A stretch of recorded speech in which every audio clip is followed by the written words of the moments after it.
YouTube. Nah, for real, y'all. What's up? This is Joe, as you can tell by the name of the channel, Joe's Video Drone. My name is Joe, in case you don't know. And today I am going to be telling you about my trip to Africa recently. I went to Africa back in February, and I was there for 2 weeks. With a buddy of mine and some friends of his, and it was great. It was great, and I just wanted to tell you guys how it went, what I experienced, and where I went. And in the first place, I went to Guinea. It is in West Africa, and it is a beautiful country with beautiful people, and I will definitely have to go back. But let's dive deep. Let's dive deep into what I experienced. And if you see me looking down this way, I got my notes, just a few key bullet points. So here we go. Hope y'all ready, because I am. Number one, the traffic and roads. So the traffic there is it's crazy. It really is. I'm a good driver. I think I'm a good driver. I haven't been in any accidents in like almost 3 years, and even that wasn't really like it was like a little fender bender. It wasn't nothing like serious. But the way they drive over there, I don't think I can do it. I'd have to get very used to it. I would have to be there for maybe like 3 months.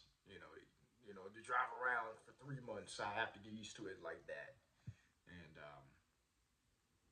because it's like the traffic was something. It was like you'd have everybody on the street, just doing their thing, just traffic going this way, traffic going that way.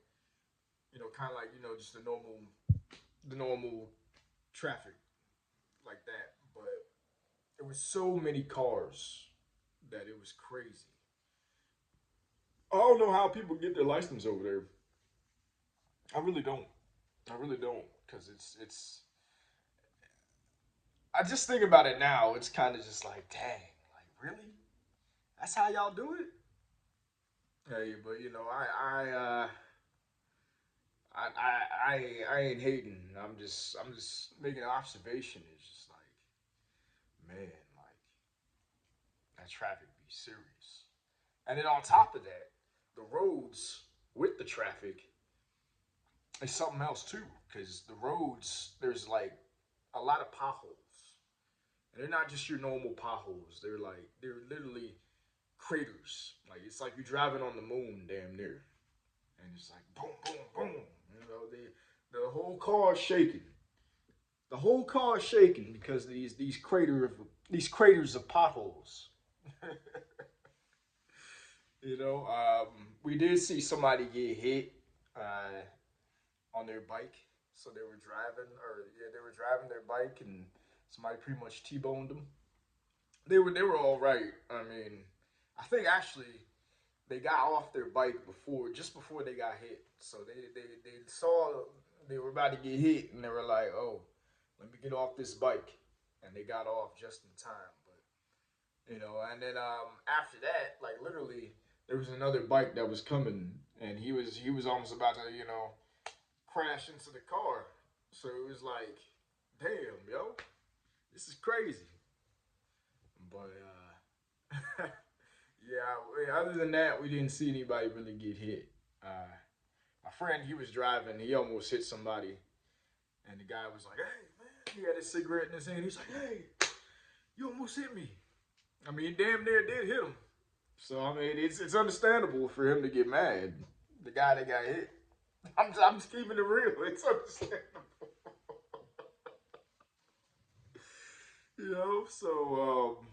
Yeah, that's the traffic. The traffic was something. And before I move on, so they had a couple of red lights. Notice I said a couple. Um, the red lights that they had were just there pretty much, and nobody really took the red light seriously. They'd be like, "Oh, there's a red light. We still gonna go." Over here in the States, I live in Charlotte, North Carolina. And over here in the States, like I've seen people run red lights, all the time. I've run a few myself. I'm not gonna lie, but they live by the red light, green light over here. Over here is different. Over there, they're just like, oh, it's a red light. We don't really care about that. Police don't give a damn about no red light. So if you expect somebody who's going through a red light to get, pulled over by the cops or something, nah, they don't give a shit. They don't care. They don't care. And then, speaking of the cops, we actually had to do a little bit of bribing over there. Now, I was told before I went that the cops might want to get their palms greased, a little bit of the money, you know. So we were all in the car. We were going through this roundabout, and the police they'll have like these random checks, kind of like how they do over here. And then they'll stop you, pull you over or whatnot. And one time we got pulled over, and this policeman, typical build for a policeman, stereotypical that you think of, except for he was just over there in Africa. Um, he was like, "Show me your passport, ID, or whatever," to my buddy who was driving, and so my buddy gave him his passport, and he kind of held the passport hostage. He was like, "Oh, well, I gotta have my supervisor come over here and all this other extra stuff." And so then one of the other guys I was traveling with, he was like, "You know what? Let me just give him, $20 or whatever." And then the guy was like, "$20, pay more. Give give us more money." And so then he handed him another 20, so he got 40. And it was like that's big money to them over there. Honestly, like I probably paid like some of his salary with that. But see, the thing is, it's gonna be hard for him to do a conversion or whatever, exchange it, because they like to deal with 50s and hundreds. So you got 220s. Like how what are you gonna do with that really? But we got out of that situation, and it's just crazy because it's like we had to bribe this man to leave. I never thought I'd have to witness that, but it happened. It was something. All right, so that's the traffic and the roads. Next, we have the hospitality. The hospitality of the people was stellar. It was next to none, and it really made me feel like I was home. It really did. It really did. Um, so, like I said, my buddy, he's from there. He's from Guinea, and a lot of his family, they were very hospitable to us, and it was great because they literally made us food, for breakfast, lunch, dinner. They had fresh food for us every single meal of the day. They hooked us up. They did, and I'm very appreciative. And they made sure that when we were going places, we had liaisons, people to help us out, with our travels. So we were in Conakry, Guinea, which is on the coast, but then we made our way over to Dingaray, which is kind of in the upper region of the country, and we did a hike over in Dingaray, and somebody that was in Guinea hooked us up with somebody that was in Dingaray to take us on our hike up the mountain in Dingaray, and it's like when you have people like that who are able to kind of just make things happen, so to speak, then it makes everything a lot smoother, a lot easier, and it makes the trip just better.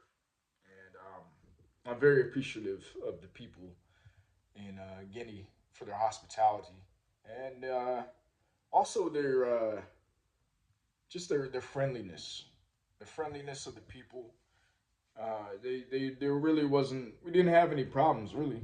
Like I can't think of any problems in terms of just people like giving us any trouble. I can't really think of that. Uh, you know, I'm really trying to think. Like there was nobody that gave us any problems.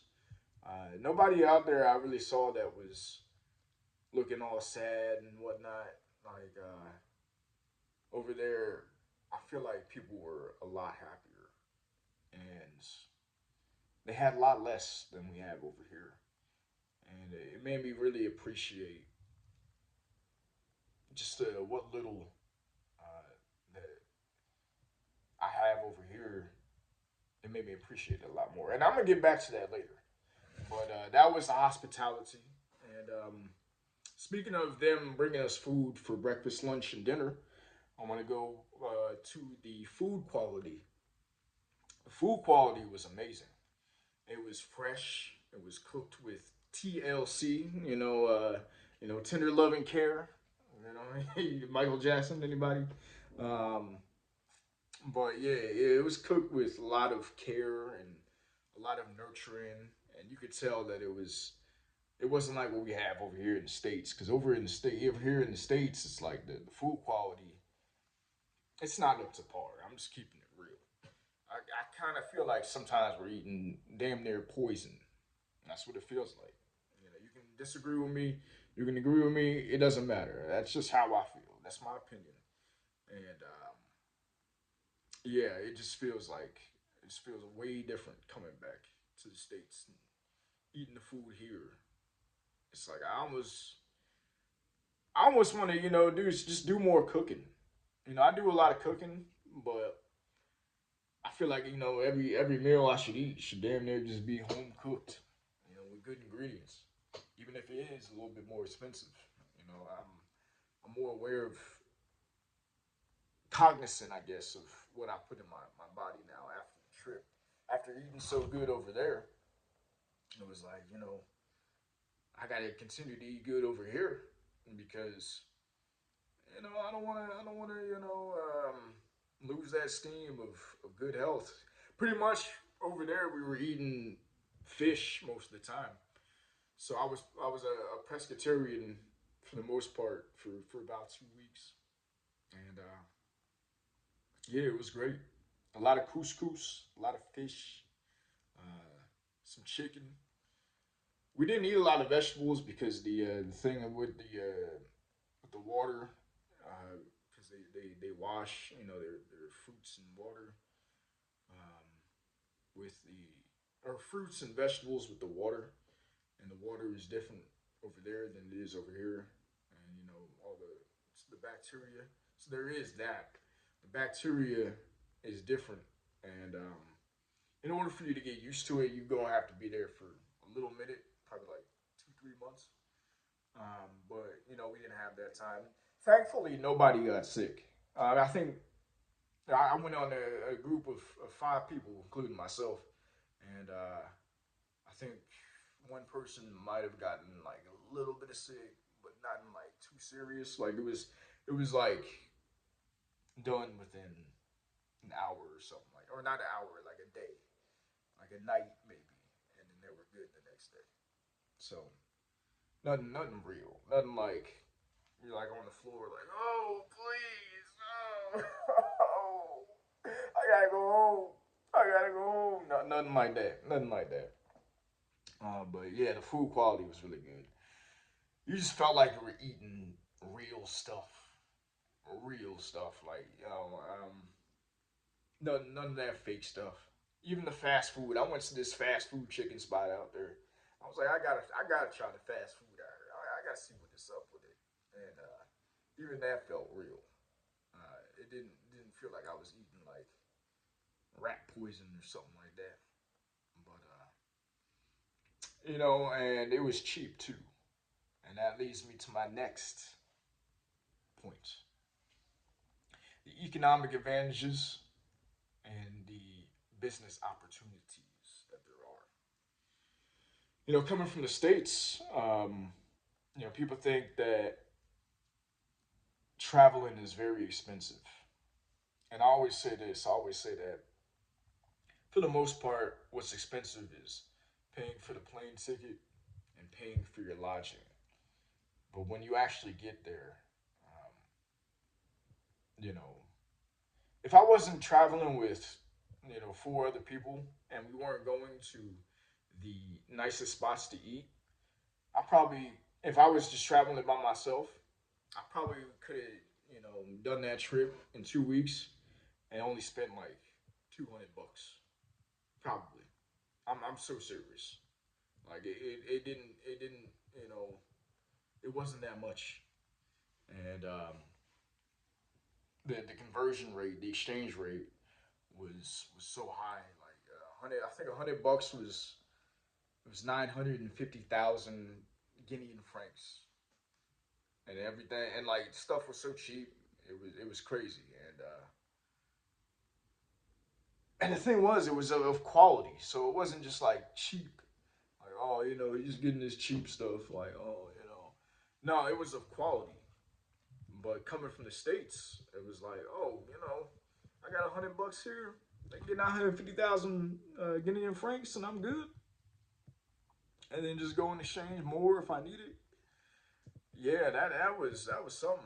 And there were a lot of business opportunities out there. Like if I'm really thinking about going back and kind of just peeping more about the business opportunities, the business side, because when I was over there, there were a lot of Chinese folks over there, and if you don't know, I mean, the Chinese are everywhere, and I'm not saying this as like a knock or anything.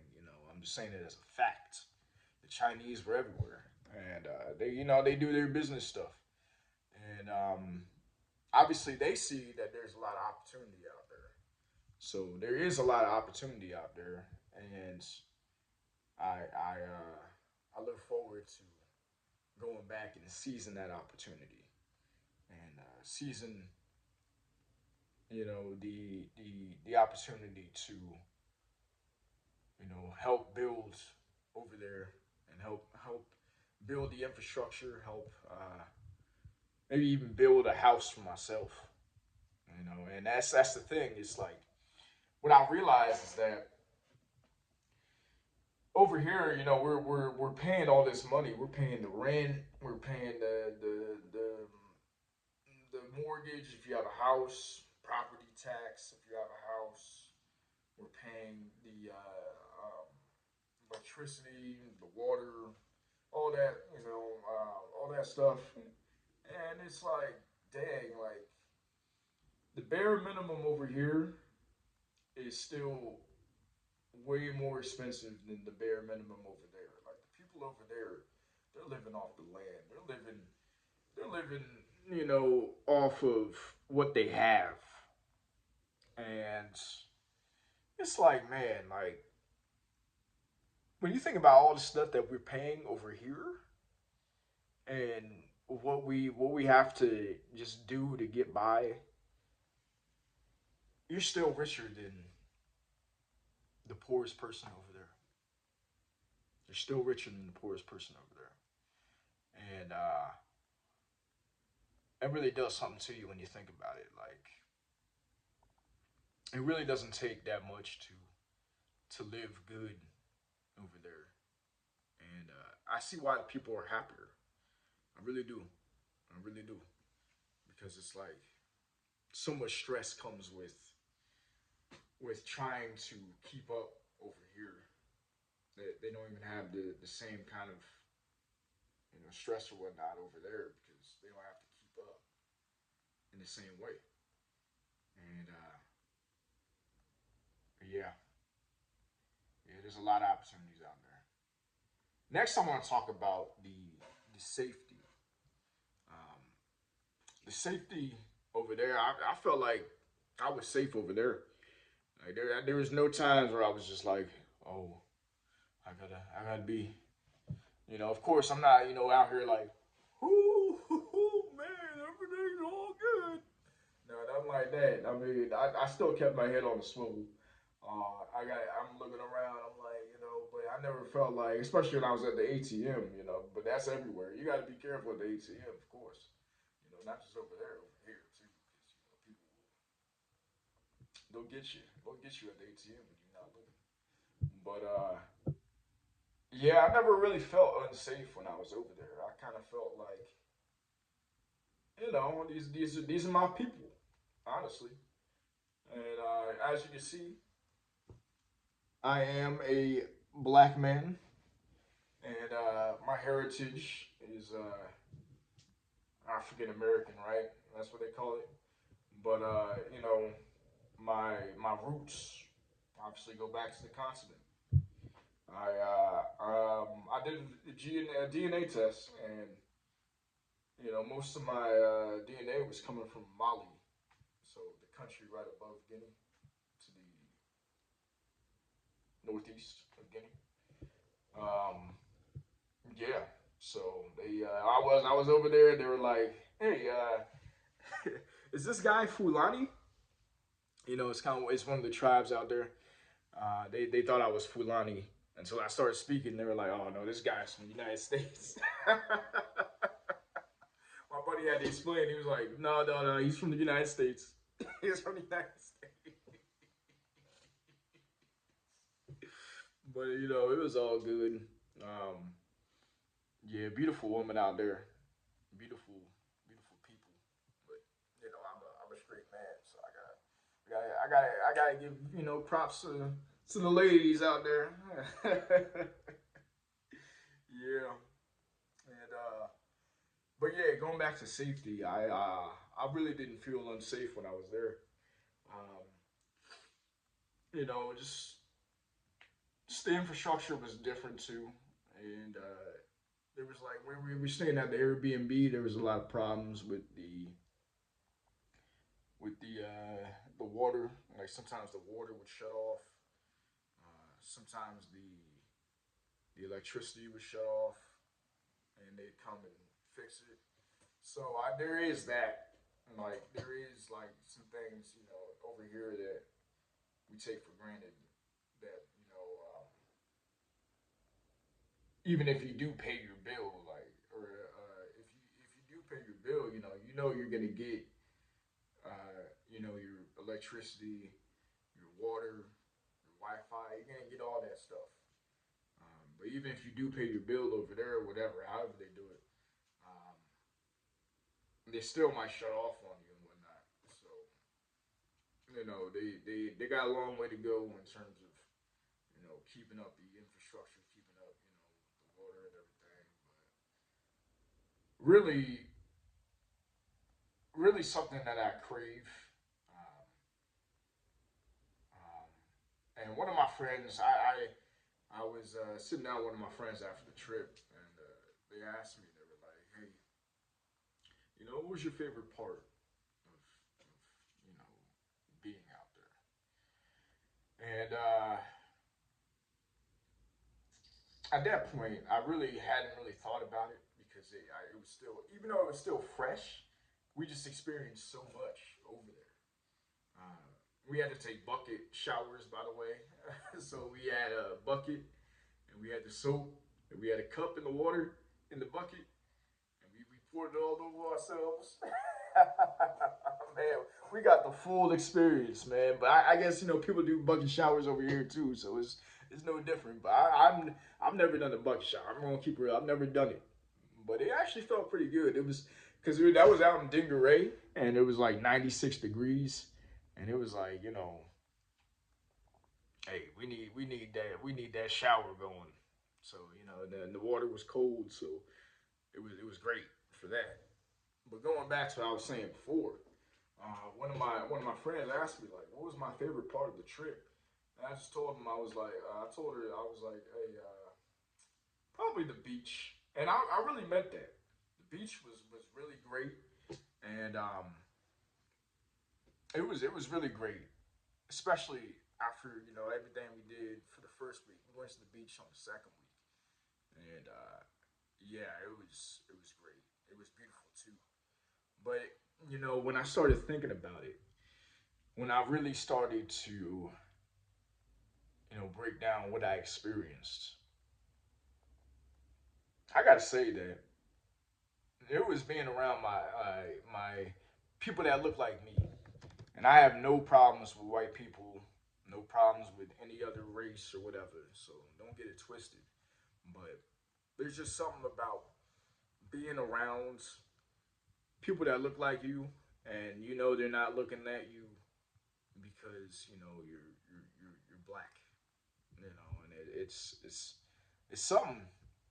As a society over here, everything is mostly about race, and people try to be like, "Oh, not everything is about race."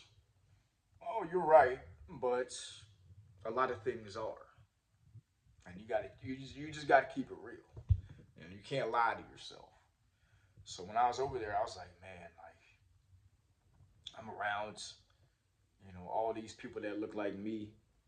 We did have a couple of white folks on the trip with us, so they'd be looking at them, they'd be like, white folks, But yeah, there was that. But they even then they accepted them with open arms. They treated them good as well. So it was never nothing that was like, oh, that's a white person. Let's treat them differently. Um, everybody got shown love. They got showed love. I got showed love. It was great, really, and it just taught me a lot about you really don't need everything that you think you need. Like we all think we need all this stuff, and I'm not saying that you can't have nice things or it's not good to have this or that. Your life is your life. You're gonna get what you're gonna get, and it's okay to have nice things. It's okay to live good. It's okay to live comfortable. But a lot of the stuff that we have over here, we really don't need. We don't need it. We don't need a lot of the extraness. Like when we first got to Guinea, we didn't have. We had our bags checked in New York. We left from JFK. Oh, I forgot to mention that we flew over to Morocco and we were there for a 13-hour layover and we explored the city. So that was great. We explored Casablanca, so that was great. And yeah, that was awesome. And then we got our flight to Guinea from Casablanca, and we got to Conakry, Conakry, Guinea, and they didn't have our bags there, so we checked them in New York, but they didn't have our bags in Guinea yet. So we were like, man, where's our bags, dog? Where are they at? And my buddy, he had his aunt and his uncle that worked at the airport, and they kind of were on top of things. And for literally 3 days, we were wearing this. This is how I knew that this is how I knew that you don't need everything that you think you need, because we were living off the same clothes, the same shirts, the same shorts, the same shoes, socks, underwear, everything. We're living off that for 3 days. 3 days, and I was packing when I was packing for the trip. I packed like a whole bunch. I packed maybe like, I don't know, like 20 shirts, 7 shorts, and like probably like 4 or 5 sets of shoes or something like that. Yeah, I was going in. I was like, we're gonna be here for 2 weeks, so. But then after that first 3 days, I realized I was like, I didn't need half that stuff. I didn't need this. I didn't need that. I could have put that. I could have traveled with half of that and been good. I didn't need all that. I didn't need all that. So I was just like, we all think we need all this stuff, and I'm speaking to myself too. It's like we all think we need all this, but we don't need most of it. You just need the clothes on your back and the feet that God blessed you with to walk. That's all you need. That's all you need in this world. And maybe a little bit of money, and you'll be good. So, my final thing is that if you want to visit Africa, visit Africa. Do it. Do it solo, do it with friends, do it however you're going to do it. But get over there and really experience it for yourself. Don't just believe the media.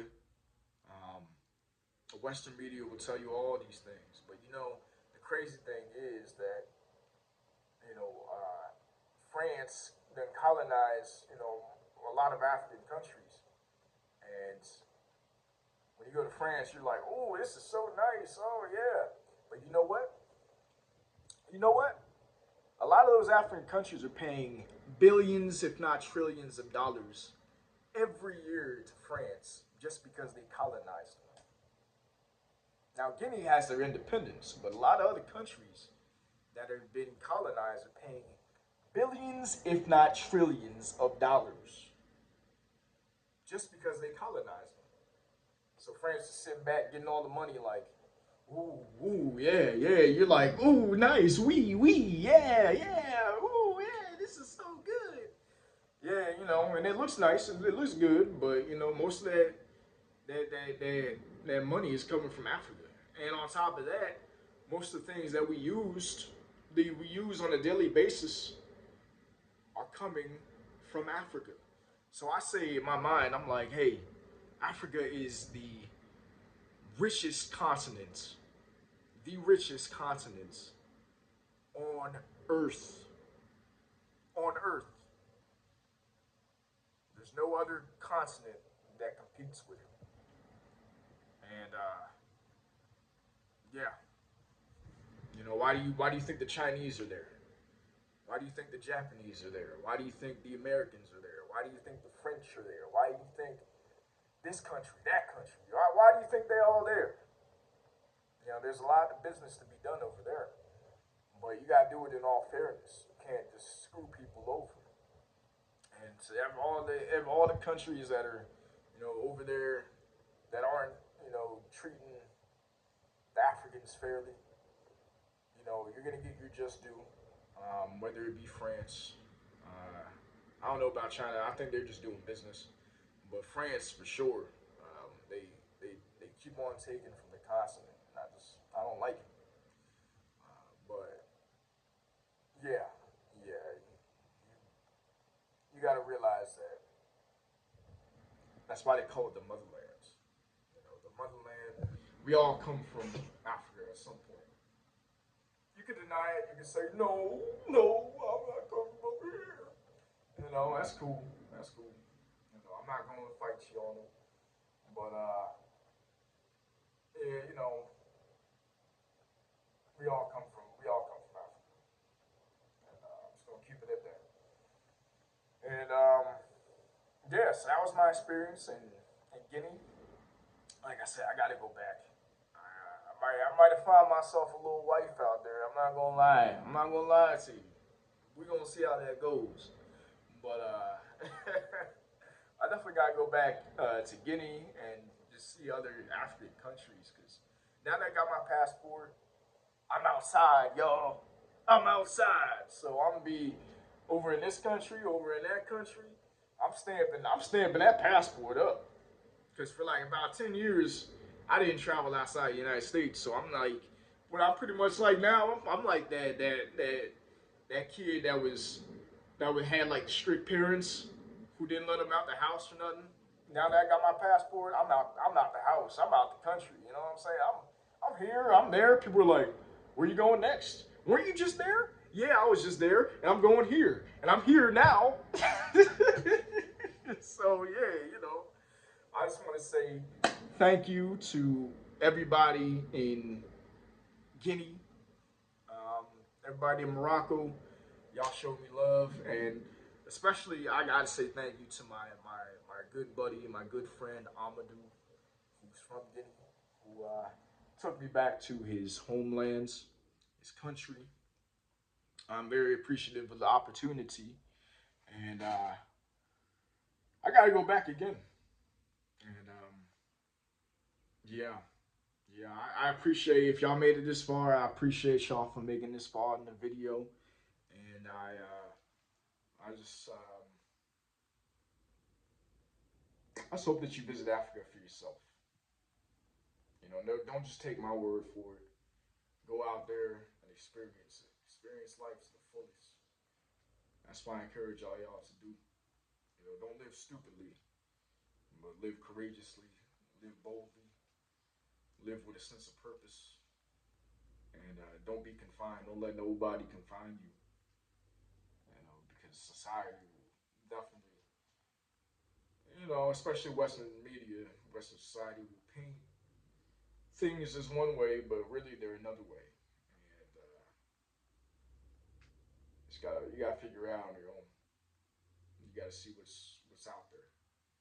There's a big world out there, big world to see, and a lot to experience. And yeah, well, I thank you guys for listening, and I hope you guys have a great and blessed day. And if you don't got your passport already, get your passport and get out the country. So, with that being said, I'm going to see y'all later. I will be coming out with more videos. This is just like one of my first videos that I'm coming out with. Uh, but I will be coming out with more videos. Once again, this is Joe's Video Journal. So I'm here to just talk about anything, you know, life related that I've experienced that maybe you can learn from. I'm only 28 years old right now, but I've experienced so much in my life. And I still got lots of experience. So we're going to go on this journey together. And we're going to grow. So subscribe if you want to, like the video if you want to, dislike it, leave a comment, be respectful, and just tell me what you think. Tell me your experience of traveling. Tell me how it is.